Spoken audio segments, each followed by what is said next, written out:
ठीक है। सो आज मैंने वेव ऑप्टिक्स कर लिया था लास्ट टाइम, तो हूँ ਅਸੀਂ नेक्स्ट जरा वन चैप्टर पूरा कंप्लीट करना होगा रे ऑप्टिक्स। ठीक है, तो रे ऑप्टिक्स में सबसे पहला टॉपिक आता है रिफ्लेक्शन। ठीक है, तो रिफ्लेक्शन में plane mirror, concave, convex mirror, तीन चीजें हैं। ठीक है, तो क्लास 10th में जो भी आपने लाइट में पढ़ा सारा पढ़ना दोबारा। ठीक है, आपको सारी इनकी रे डायग्राम आनी चाहिए। ठीक है, बुक में कहीं लिखा नहीं हुआ, बट 2023 में एक न्यूमेरिकल आ गया था, हो सकता है ऐसा न्यूमेरिकल दोबारा आ जाए मिरर फॉर्मूला के ऊपर, और साथ में कहते हैं ड्रॉ द रे डायग्राम ऑल्सो। ठीक है, वो सारा करना। प्लेन मिरर में वर्चुअल इमेज बनती है, वो कैसे बनती है वो भी शो करनी आ सकती है पेपर में। क्लास 8 में भी रे डायग्राम उसके कि प्लेन मिरर में कैसे एक ऑब्जेक्ट की इमेज बनती है जो कि सेम डिस्टेंस पे सेम लेंथ की बनती है, वो भी प्रूव करना। फिर आगे इन दोनों के मिरर फॉर्मूला 2023 में आया हुआ पेपर में, मिरर फॉर्मूला एक सेट में ड्राइव करना 3 मार्क में। 5 मार्क में क्वेश्चन आता होता है, 3 मार्क मिरर फॉर्मूला ड्राइव करो, 2 मार्क न्यूमेरिकल करो, ऐसे ही आता है। अच्छा, मिरर फॉर्मूला जब भी सॉल्व करना है तो दो चीजें याद रखनी है, पूछे कोई ना पूछे आपने साइन कन्वेंशन मेंशन करनी है। ठीक है, स्टार्ट कोई भी डेरिवेशन करोगे इस चैप्टर की, चाहे मिरर फॉर्मूला करो, चाहे लेंस फॉर्मूला, चाहे लेंस मेकर फॉर्मूला, चाहे reflection through glass slab, thick glass slab करनी है, तो साइन कन्वेंशन पर लिखनी है all distance from measured from pole, distance in the direction of incident ray positive, जो उसके अपोजिट है वो नेगेटिव है, अपवर्ड पॉजिटिव, डाउनवर्ड नेगेटिव। ठीक है, दूसरी अजम्पशन। ठीक है, जैसे 3 नंबर क्वेश्चन अगर आपने ये दो चीजें नहीं लिखी तो आप सपोज कर लो कि 1 नंबर वैसे कट गया होगा, बाकी आधा 1 नंबर तो कैलकुलेशन में निकल जाएगा।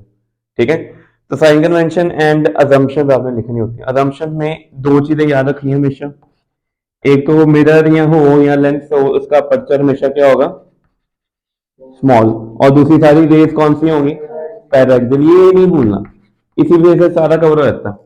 अपर्चर स्मॉल होने का मीनिंग क्या होता है कि आपका पोल के पास वाले जितने कर्वेचर है वो ऑलमोस्ट फ्लैट हो जाता है, कर्वेचर फ्लैट है नियरली। और पैरेलल का मीनिंग जितने भी एंगल्स नजर आएंगे, इंसिडेंट एंगल हो, I R alpha beta gamma, जो भी डायग्राम में एंगल बने सारे क्या होंगे, स्मॉल एंगल होंगे। ठीक है, डेरिवेशन नहीं मैं करवाने लगा, डेरिवेशन करनी है आपने। अच्छा, मेरे फॉर्मूला के 3 केस आने हैं। देखो जो कनकेव है ना, कनकेव की real and virtual image paper में आएगा कि कनकेव मिरर में रियल इमेज बन रही है तो मिरर फॉर्मूला ड्राइव कर दो, या कन्वेक्स में वर्चुअल बन रही और कनकेव में रियल वर्चुअल दोनों बनती है, तो दोनों ही आपको करनी पड़नी है। पेपर में ये ऐसा कभी नहीं आता कि derive mirror formula, derive mirror formula for the virtual image form by concave mirror और virtual image form by convex या real image form by concave mirror, ये सारा टॉपिक करना है। फिर और क्वेश्चन इसके कैसे आ सकते हैं, 1 मार्क एमसीक्यू।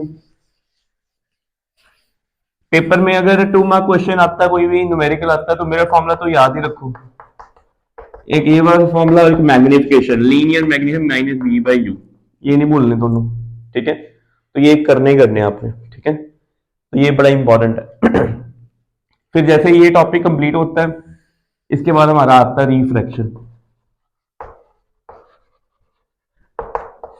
रिफ्रैक्शन में सबसे पहले ग्लास स्लैब टॉपिक, बेटे ये टॉपिक बड़ा इंपॉर्टेंट है कि glass slab rectangular glass slab है, तो पहला क्वेश्चन 1-2 मार्क क्वेश्चन यही बन जाता है, इंसिडेंट रे एंड इमर्जेंट रे। ये इमर्जेंट है, ये कौन है इंसिडेंट है, ये कौन है refracted. Incident ray emergent ray are parallel, इनको पहले तो क्या प्रूव करना है, पैरेलल प्रूव करना है। 2 मार्क क्वेश्चन आएगा, पैरेलल प्रूव करो, और इनमें जो गैप होता है इसको गैप को कहते हैं कि लेटरल डिस्प्लेसमेंट कहते हैं, इसकी डेरिवेशन निकालो, सॉल्व करो इसको। ठीक है, तो ये लेटरल डिस्प्लेसमेंट किसके इक्वल आता है, यहाँ पे एंगल आई होगा, यहाँ पे ई होता है, यहाँ पे ये आर, और ये भी कितना है, आर है, और ये थिकनेस टी है। ठीक है, तो आपको ये इसकी डेरिवेशन भी करनी पड़नी है। फिर पेपर में क्वेश्चन आ सकता है, ग्लास स्लैब की थिकनेस कम कर दो तो लेटरल डिस्प्लेसमेंट क्या डिफेक्ट पड़ता है, अगर एंगल ऑफ इंसिडेंस कम कर दिया, ज्यादा कर दिया, तो लेटरल डिस्प्लेसमेंट कैसे चेंज होगी, डायग्राम बना के दिखाओ, ये क्वेश्चन। ठीक है, तो ये इंपॉर्टेंट है ग्लास स्लैब। फिर आगे ग्लास स्लैब के बाद आता है हमारे पास एक टॉपिक है रिफ्रैक्टिव इंडेक्स, क्लास 10 में करा हुआ है ये सेम। ठीक है, एक क्वेश्चन पेपर में आ सकता है कि जैसे सपोज करो, पहले रिफ्रैक्टिव इंडेक्स होता है क्या है आपको पता होना चाहिए, सिंबल कई जगह एन लिखा हुआ है, कई जगह लिखा होता है म्यू। एन ऐसे लिखा होता है, N1 1 and 2, 1 म्यू 2, यहाँ सेम चीज लिखी हो सकती है ऐसे n21 या μ21।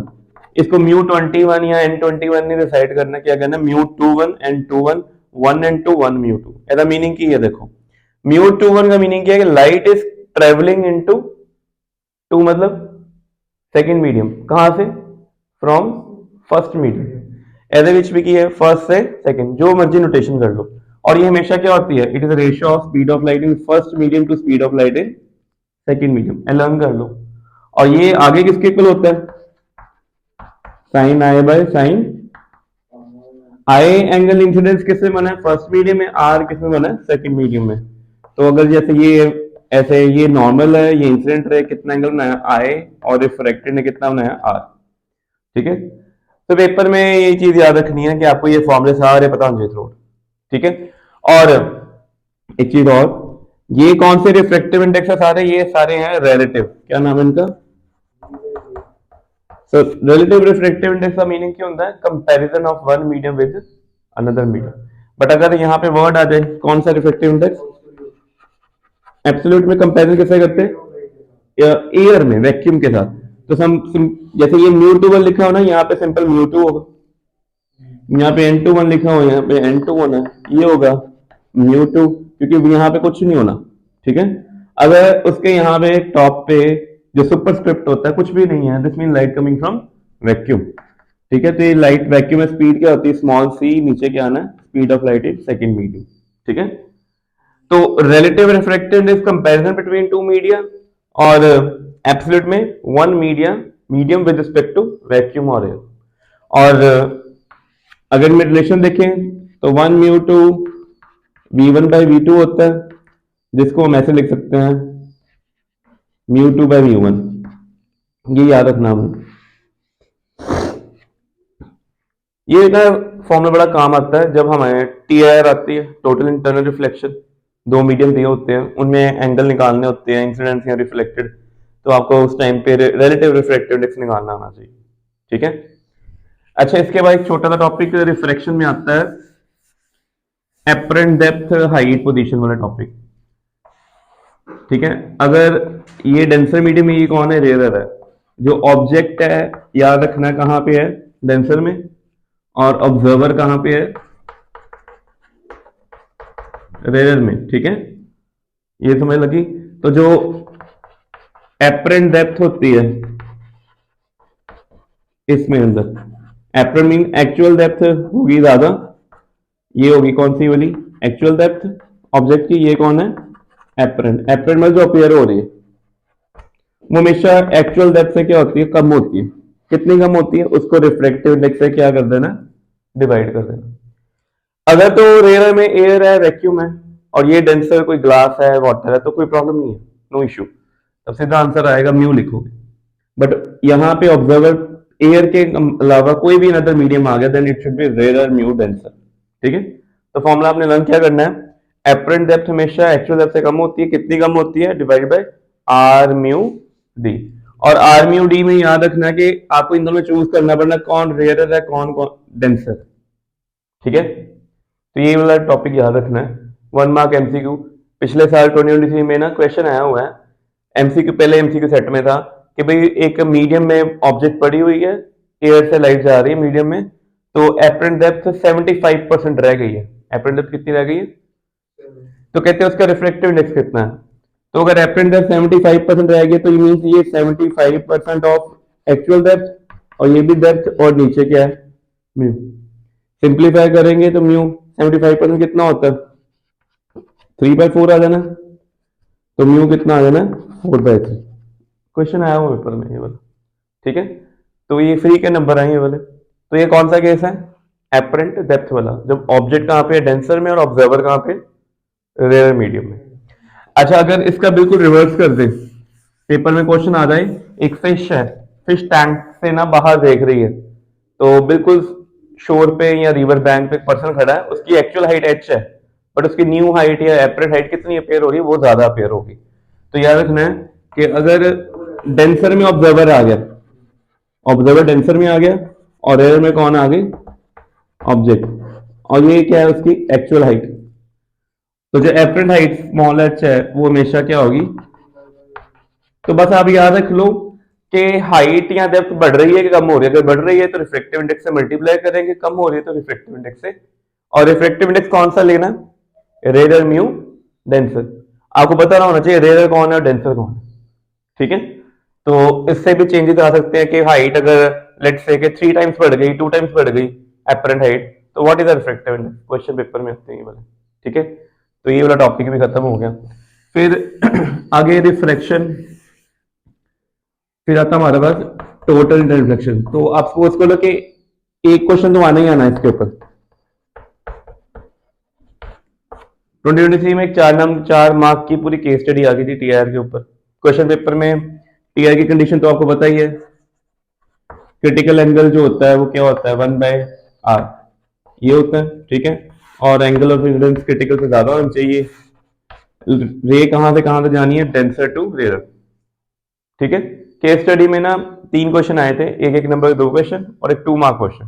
2 मार्क क्वेश्चन में उन्होंने क्या किया था? राइट कंडीशंस फॉर टीआर और चॉइस में पूछ लिया एप्लीकेशन ऑफ टीआर। नोट्स में सारी अपनी लिखी हुई हैं, कंडीशन भी लिखी हुई। कंडीशन ये है कि डेंसर से कहां जाना है? रेयर में। और एंगल ऑफ इंसिडेंस क्या होना चाहिए? क्रिटिकल से ज्यादा होना चाहिए। और साइन सी की वैल्यू देखो, मैं यहाँ आर म्यू डी लिख रहा हूँ। उसका रीजन है कि not every time you are provided water to air, glass to air, ऐसा नहीं होता। ग्लास टू वाटर कहते, ठीक है, हनी टू ग्लास कहते, कुछ भी कहते। एक रेयर होगा, एक क्या होगा, दोनों में डेंसर होगा। उसके अकॉर्डिंग काम करना था आपने, ठीक है। अच्छा, टीआर में क्वेश्चन कैसे पेपर में आएगा?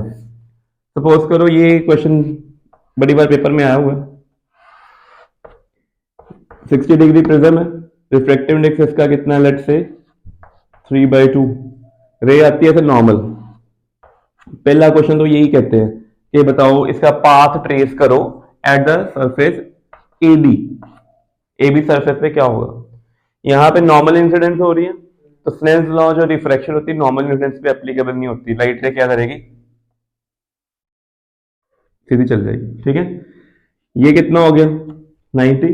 यहाँ पे नॉर्मल ड्रॉ किया, ये 30 और एंगल ऑफ इंसिडेंस कितना आ गया? 60। बाहर कौन है? एयर है, अंदर कौन है? Glass, denser. तो क्रिटिकल एंगल निकालने पहले, तो ये कौन सा रिफ्रैक्टिव इंडेक्स आएगा? Air mu glass. कितना आना है? Air mu. तो एयर म्यू ग्लास हो या सिंपल म्यू ग्लास हो, सेम ही होते हैं दोनों। तो ये क्या बन जाना सिंपल हमारे पास? 3/2 कितना होना है? 2/3। 2/3 कितना होता है? 0.67, ठीक है। कितना है? 0.67।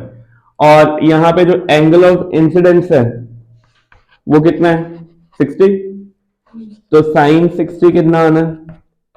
√3/2 कितना होना है? 0.85। 1.73 का हाफ यही होता है, 0.857।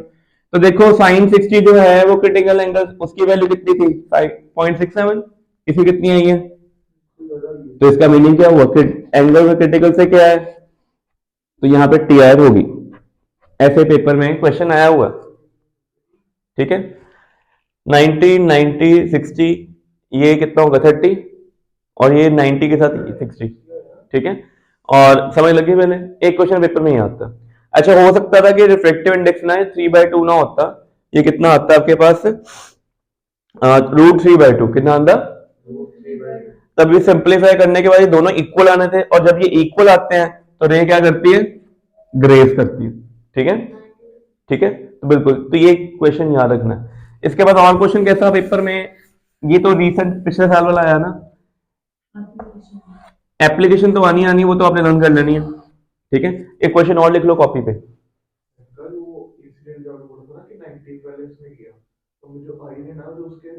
नहीं बेटा, ये वाला अगर ये ऐसे रे जा रही है तो इस यहाँ पे तो रिफ्लेक्शन होनी नहीं, हमने इस सरफेस पे देखना, सेकंड। अच्छा, एक चीज और नोट कर लो, एनसीईआरटी बुक में क्वेश्चन है कि how prism uses TIR. Prism में कौन सा प्रिज्म? Right angle. इसको यूज करके टीआर होती है, और टीआर करके क्या क्या कर सकते हो? You can bend light by 90 degree, ठीक है। 90 डिग्री से बेंड कर सकते हो, पूरी इन्वर्ट कर सकते हो, ठीक है। लाइट को 180 डिग्री पे भी शिफ्ट कर सकते हो, ठीक है। ऑब्जेक्ट की इमेज इन्वर्ट भी कर सकते हो विदाउट, पेपर क्वेश्चन आ जाए, क्या आप रेस को उल्टा करना, जैसे ये टॉप एंड ए है, नीचे बी है, सामने रेस जाए और रिफ्लेक्ट वापस आके उल्टा हो जाए, without using a mirror, without using a mirror. तो कौन करते हैं? प्रिज्म करते हैं। तो प्रिज्म के ना हाँ 3 केसेस हैं हमारे पास, तीनों एनसीईआरटी में डायग्राम बनी हुई है। प्रिज्म में टीआर कैसे कैसे होती है, लाइट को 90 पे कैसे बेंड किया जाता है, लाइट को 180 पे कैसे करते हैं, और ऑब्जेक्ट को इन्वर्ट कैसे करते हैं। 3 नंबर के क्वेश्चन होते हैं, एक नंबर के। अच्छा, एक क्वेश्चन पिछले 2-3 साल पहले आए हुए हैं, ऐसे ऐसे क्वेश्चन बोल देते हैं, एक बोल देते हैं रेड, एक बोल देते हैं ग्रीन, एक बोल देते हैं ब्लू। कहते हैं इनके पाथ ट्रेस करो। इन सभी के अपने अपने रिफ्रैक्टिव इंडेक्स दिए होते हैं। एक का दिया होगा 1.39, एक का 1.44, एक का 1.414, मान लो ये दिए हुए हैं, ठीक है। तो कैसे करना होता है, ये 90 या आइसोसेलेस प्रिज्म होगा, लिखा होगा इट इज आइसोसेलेस, तो मीन्स ये सारे एंगल कितने होंगे? 45 45। तो यहाँ पे जितने भी इंसिडेंट एंगल बनेंगे क्या बनेंगे? सारे 45, सारे 45 बनेंगे। आपको सभी के लिए चेक करना किसमें टी आर होनी है, किसमें टी आर नहीं होनी। पहले हम बात करेंगे किस कलर की? रेड कलर की। तो रेड कलर के लिए क्रिटिकल एंगल क्या है? 1/म्यू रेड। म्यू रेड कितना पढ़ो? कितना है? 1.39, इतना लिख दो, ठीक है। इन सभी में एंगल ऑफ इंसिडेंस कितना है? 45 डिग्री है। तो साइन 45 कितना आना सारे आएगा? 1/√2। √2 कितना होता है? 1.414 ही होता है। अब पहला कंपैरिजन करते हैं। 1.414 इज मोर देन 1.39, तो उसका रेसिप्रोकल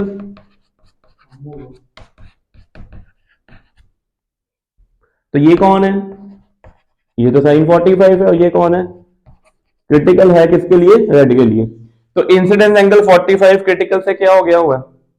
कम हो गया। अगर ये कम हो गया तो नो टी आर, यहां पे नो टी आर। पहला क्लियर हो गया। दूसरा किसकी बात करेंगे अब? दूसरा कौन है? ग्रीन है। तो ग्रीन में मेरे पास कितना आना है? 1.44 है। तो न्यू ग्रीन है 1.44, और 1.44 क्या है? 1.39 से बड़ा, उसका रेसिप्रोकल फिर से छोटा आ गया। ऐसा मीनिंग क्या है? Sine i is less than critical angle for green, no T I, ठीक है।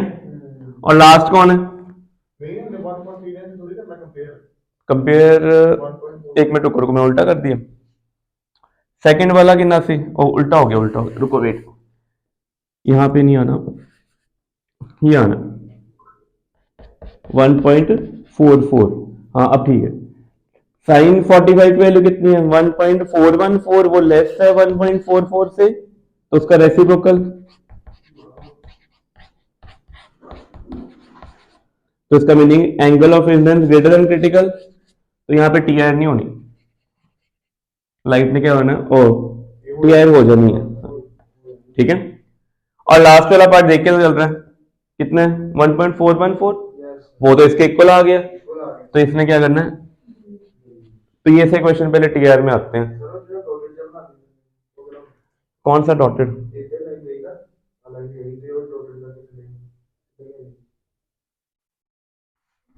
ये वाला ही है, ये वाला कह रहे हो ऐसे? ये वाला, तो यही वाला ही बनना, क्योंकि यहाँ पे 45 डिग्री बनना है ये वाला। ये जो एंगल बनेगा, जितना एंगल 45 उतना ही बनेगा, 45 ही है, ठीक है। क्या इसमें? इसमें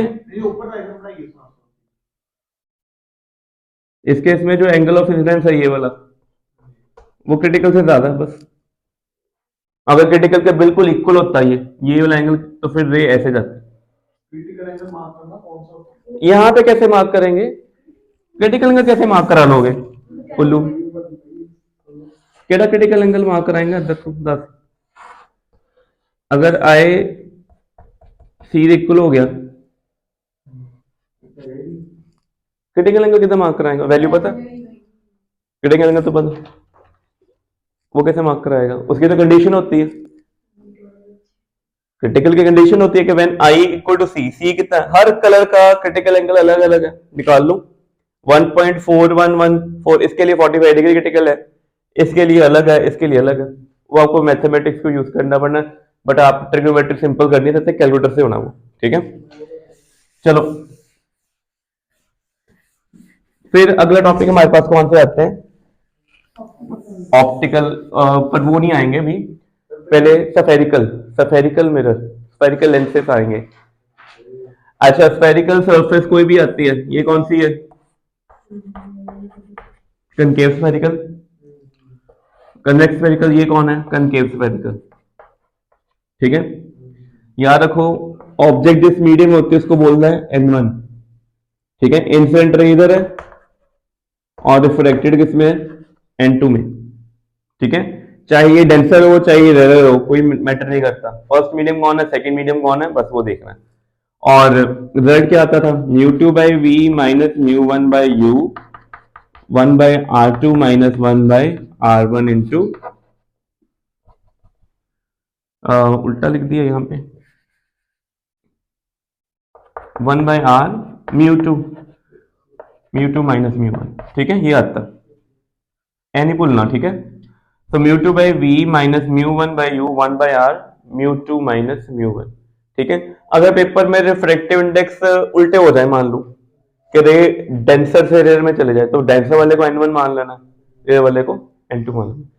अच्छा ये ड्राइव करना आता है, जब भी ड्राइव करना पहले assumption लिखनी है, साइन कन्वेंशन लिखनी है, फिर डेरिवेशन शुरू करनी है। 3 मार्क क्वेश्चन आता होता है, इसको यूज करके कनकेव मेरे तो सिलेबस में आएगा नहीं, बट कन्वेक्स जरूर आएगा। डायग्राम देख लो, डायग्राम आधे बच्चे गलत ड्रॉ करते हैं, जब भी कन्वेक्स आ जाएगा।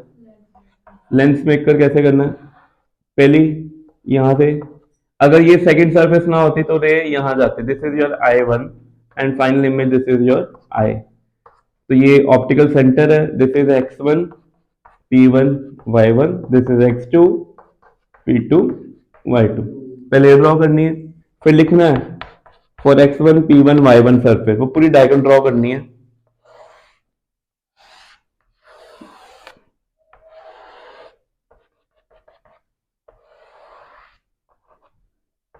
ये आई एंगल आर, ये अल्फा। अच्छा एरो जरूर डालने, एरो ना भूल जाना। ये इमेज I1, ये बीटा, ये सी, ये गामा, और यहाँ पे 90 डिग्री एम, ये पी। जी नहीं बंद नहीं चल रहे हैं। ठीक है, सो OPMC I1। ठीक है, डायग्राम बहुत नीट होनी चाहिए। ठीक है, अल्फा बीटा गामा आर आई सारे। ठीक है, ये सॉल्व करना पूरा विद कन्वेंशन। ठीक है, तो नोट्स में आप पढ़ते हो, नोट्स में ड्राइव नहीं किया होता, बट मैंने आपको ड्राइव कराया वो पहले पूरा। ठीक है, 3 मार्क क्वेश्चन आए तो स्टार्ट करो, ये करो, सॉल्व करो और एंड में रिजल्ट बना दो। ठीक है, तो ये आपने करना है। फिर लेंस फॉर्मूला आ गया, लेंस फॉर्मूला भी सेम, पिछले साल मिरर फॉर्मूला पेपर में आया हुआ है, इस बार चांसेस है कि 3 मार्क में लेंस फॉर्मूला आ रहा है। तो लेंस फॉर्मूला दिए भी, कनकेव लेंस के एक केस है वर्चुअल, और कन्वेक्स लेंस के 2 केस है, रियल एंड वर्चुअल। डेरिवेशन करनी है पूरी, साइन कन्वेंशन जैसे मेरे फॉर्मूला में लिखी थी वैसे ही लिखनी है, असम्पशन भी लिखनी है। ठीक है, फिर लास्ट आ गया ऑप्टिकल इंस्ट्रूमेंट, वो तो छोड़ना ही नहीं है ना। ऑप्टिकल इंस्ट्रूमेंट की मैंने पूरी वीडियो डाली हुई 55 मिनट्स की है, मैं लिंक इसमें शेयर कर दूंगा उसके डिस्क्रिप्शन में, तो वो सारी 55 मिनट्स की देखनी है। ठीक है, तो ये था हमारे पास री ऑप्टिक्स में, इससे ज़्यादा नहीं करना कुछ। न्यूमेरिकल के लिए प्रीवियस ईयर क्वेश्चंस करने हैं बस, और एनसीईआरटी बैक एक्स से सारे सॉल्व क्वेश्चन जितने भी एनसीईआरटी में है और बैक एक्स में जितने दिए हुए हैं, ठीक है, वो करने सारे। ठीक है।